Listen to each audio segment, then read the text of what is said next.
Selamat pagi bagi seluruh warga Jemaat GKPA dan simpatisan dimanapun Anda berada.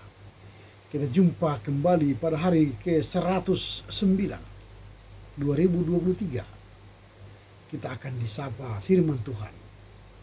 Sebelum kita mendengar firman Tuhan, marilah kita mohon hikmat bimbingan Tuhan. Kita berdoa. Damai sejahtera Allah yang melampaui segala akal, itulah kiranya yang memelihara hati dan pikiranmu dalam Kristus Yesus Tuhan kita. Amin.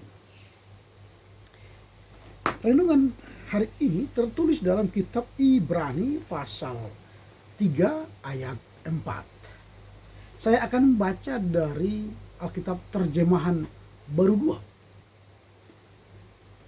2. Sebab setiap rumah dibangun oleh seseorang, tetapi Allah lah yang membangun segala sesuatu. For every house is built by someone, but the builder of all things is God. Amen. Yang berbahagialah mereka yang mendengar serta memelihara kebenaran firman Tuhan. Tema renungan kita hari ini, Allah lah yang membangun segala sesuatu. Allah lah yang membangun segala sesuatu.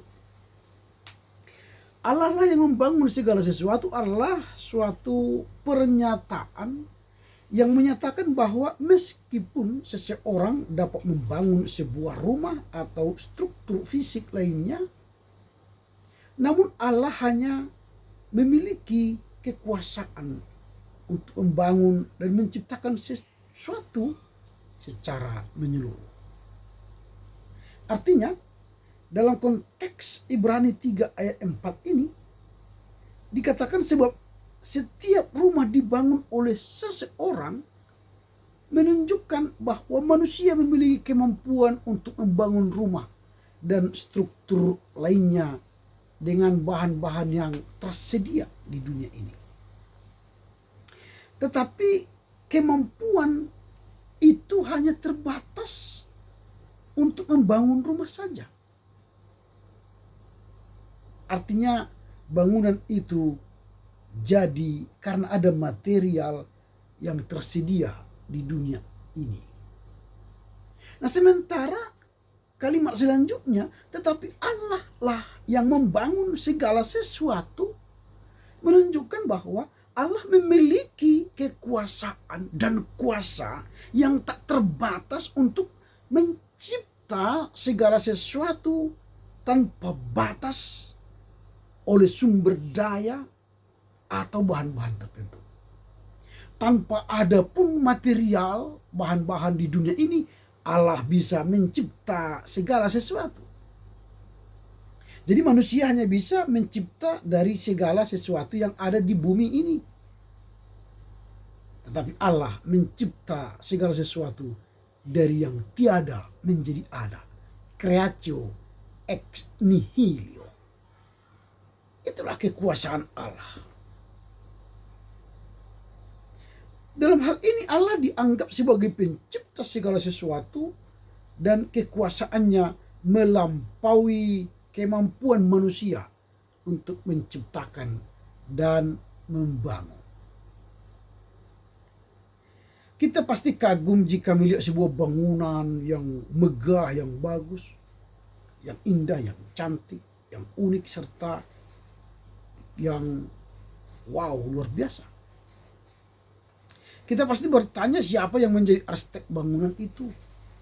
Atau paling sederhananya, kita hendak membangun rumah kita, pastilah akan mencari arsitektur yang handal, supaya dia menggambar, membangun rumah kita dengan bagus, cocok dengan selera hati kita. Itu kalau kita membangun rumah kita. Lalu kita bertanya lagi, jika bangunan dunia ini punya ahli arsiteknya, pertanyaan kita ialah, siapakah ahli arsitek manusia? Siapakah ahli arsitek yang membangun atau menjadikan manusia? Tentu jawabannya pastilah Allah. Nah, penulis Ibrani mengingatkan kita bahwa seorang ahli bangunan sudah sepatutnya lebih dihormati daripada rumah yang dibangunnya. Saya ulangi, seorang ahli arsitektur pastilah lebih dihormati dari bangunan yang dibangunnya. Ia memberi perumpamaan bahwa rumah yang dibangun itu adalah kita. Penulis Ibrani ini menggambarkan bahwa rumah yang dibangun itu adalah kita, manusia. Sedangkan ahli yang membangunnya atau yang membangunnya ialah Allah.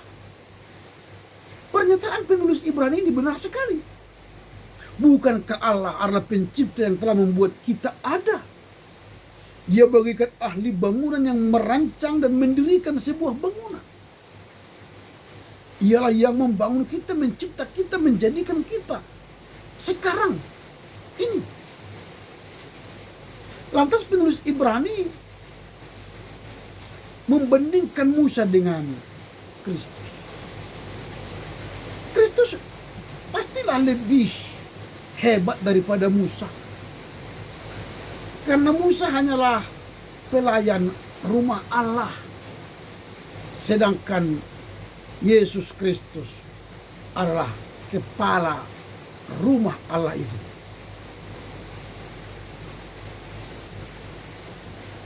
Musa adalah pelayan, Yesus kepala rumah Allah itu. Sama halnya seperti kalau sebagai pelayan dia harus tunduk kepada kepala rumah itu. Nah, Musa sebagai nabi yang sangat dihormati oleh bangsa Israel pun tunduk kepada Allah, tunduk kepada Tuhan. Dia sadar sebagai pelayan rumah Tuhan, dia tunduk kepada kepala atau pemilik rumah Tuhan itu. Lantas bagaimana dengan kita? Sebagai pelayan rumah Allah, Musa menunaikan tugasnya dengan setia. Ia memastikan bahwa semua yang dikehendaki oleh kepala rumah benar-benar sudah dilakukan olehnya. Dia persiapkan segala sesuatunya dengan baik. Bagaimana dengan kita? Jangan-jangan kita hanya tunduk kepada Tuhan jika kehendak kita cocok dengan Tuhan, atau permintaan kita dikabulkan oleh Tuhan, maka kita setia, kita tunduk, kita mau melakukan kehendak Tuhan. Tetapi kalau Tuhan tidak menjawab doa kita atau tidak memberi sesuai dengan keinginan kita, mungkin jangan-jangan kita akan meninggalkan pelayanan kita. Padahal penulis Ibrani, bukankah kita harus tunduk kepada Dia dalam segala hal? Jangan menunda-nunda. Hari ini kita harus tetapkan, kita harus tunduk kepada Tuhan. Jika kita membangun hidup kita berdasarkan informasi dunia, kita akan mengalami apa yang dunia alami. Meskipun awalnya terlihat baik, tetapi perlahan akan menjauhkan kita dari Tuhan. Dunia ini dengan segala isinya bukanlah ahli bangunan yang dapat diandalkan. Hanya Tuhanlah yang dapat kita andalkan, yang menjadi ahli bangunan kita.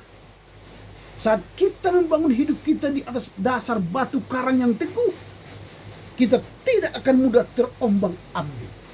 Pada saat yang lain mengatakan, saya stres, saya sakit, saya gagal.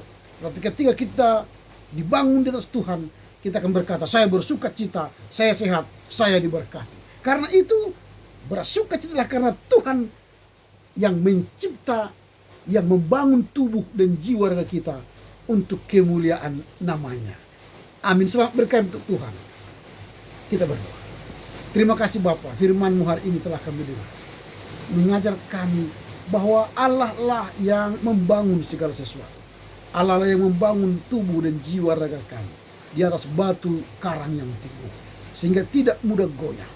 Terima kasih Bapa, mampukan kami mengerti memahami firman-Mu sehingga kami dapat hidup sesuai dengan kehendak-Mu. Di dalam Kristus Yesus kami berdoa dan bersyukur kepada-Mu. Amin.